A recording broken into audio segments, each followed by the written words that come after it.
Yes, the mighty prophet. You guys, you just joined today, eh?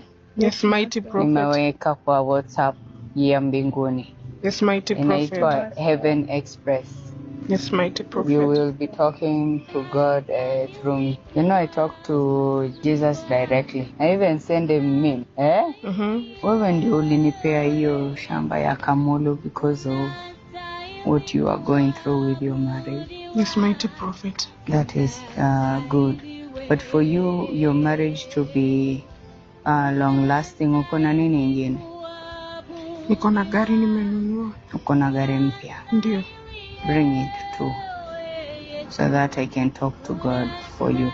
And you, that hair should be changed. Hiyo si nywele ya kukua kwa kingdom nayo. You know that, eh? Na wewe pia, this hair should be shaved, eh? Yes, and where uvae hiyo suti. So you guys are using road, eh? Mnatumia pikipiki and all that, eh? It is okay. Be careful on the road. Nunueni bundle ya mbinguni. I will talk to the Almighty.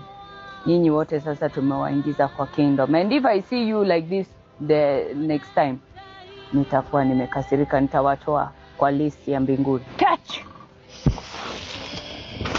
Beba huyo. That one is the chosen one.